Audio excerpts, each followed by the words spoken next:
I think this album wasn't made for me. I mean, it's literally called Some Sexy Songs for You, and I'm about 85% sure that's not referring to me, you know? But just because it's not made for me doesn't make it immune from criticism. And with that being said, this is the biggest piece of dog shit. Seriously, this album is 21 tracks long. That's an hour of the same vibe I've heard on at least three other Drake albums. The same recycled rhymes and the same old bullshit, man. It gets tiring at some point, you know? Now, I'll be fair, I liked a few songs, but mostly because of the beats and other ones where Drake actually raps. And that's when it hit me. I don't even like Drake's melodic shit. I like it when he raps, you know? Almost all the songs that I liked from Drake are all rap songs, so I don't want to hear Drake sing. Maybe in the 2000s that was the thing, but today, in the type of climate that we are in right now with the whole thing that happened, I'm not trying to hear that, man. And here he does address the beef in some tracks, but it's not in a way significant enough for me to even talk about it. And I don't think he's beating the accusations of him being a culture vulture anytime soon, because there were a decent number of songs here that had him switching his accent and like the beat switching into some other stuff that is not Drake. And I'm like, what's the need of this? You know, there was a song that had like Ice Spice in the background or something. I think it was one of her interviews where she mentions Drake or something and says like she likes listening to him sing or something like that or whatever. That song felt very out of place. Like, why is it here? Why is Ice Spice even in the background of it? Like, it's so random. But I think it was just another attempt of Drake trying to do all these different styles and see where he fits in or something. Like, I don't know why he does it, you know, because he has his own sound that people like, but he still does all these different things. And he did some Spanish shit, even though he has gotten so much backlash for it in his previous projects and stuff. He still does this, man. He did it in Greece. He did it in the song with Bad Bunny or something like that. Those are the only two songs that I can remember right now. But I think he's done it a lot, and he does it here, and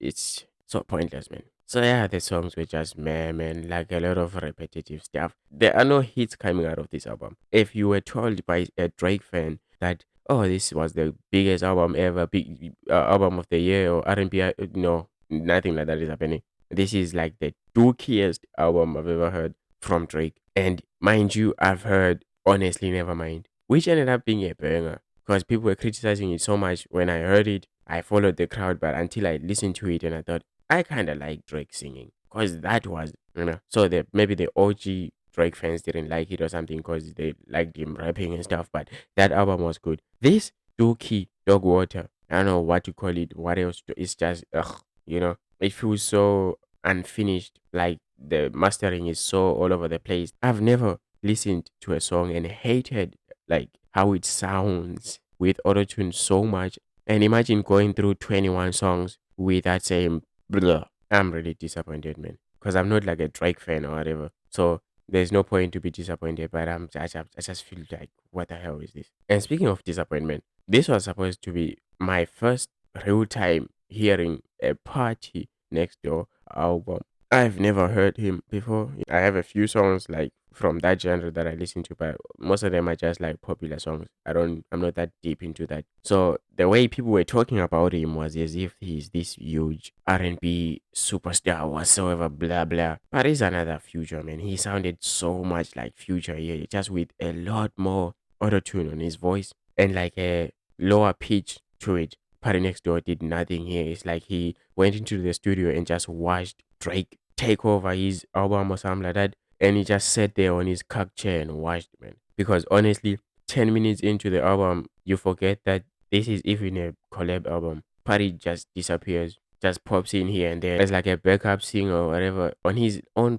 I thought this was supposed to be a Party and Drake album, not a Drake and Party album. You know, I thought this was built off of his name or something. I'm not sure like what the deal is. This was a Drake album with some parts of Party Next Door. And don't think that like I am speaking so bad about the album because like I'm a Kendrick fan, and don't take it as like, oh, he's just hating. You can go listen to it yourself and find some structure or find a few songs that you can replay on that, you know, because people are going to look at like the first week sales or something like that and say, oh, people bought the album, blah blah blah blah blah blah. Yeah, because we wanted to hear like after the whole beef and stuff what this guy had to offer us, right? Even though it was an R&B album, we still expected something because people were saying like, just wait until Drake drops, and like, you know, I thought it was going to give his fans something to argue with and say, okay, Kendrick did that. But look at this album. This is album of the year. It's going to dethrone Kendrick's whatever. If I'm a Drake fan, I'm pissed off right now because I know Kendrick fans are going to bury that album forever and ever until Drake drops something good. And if his next drop isn't like a hit, because Drake right now needs a hit, and this album had no hits,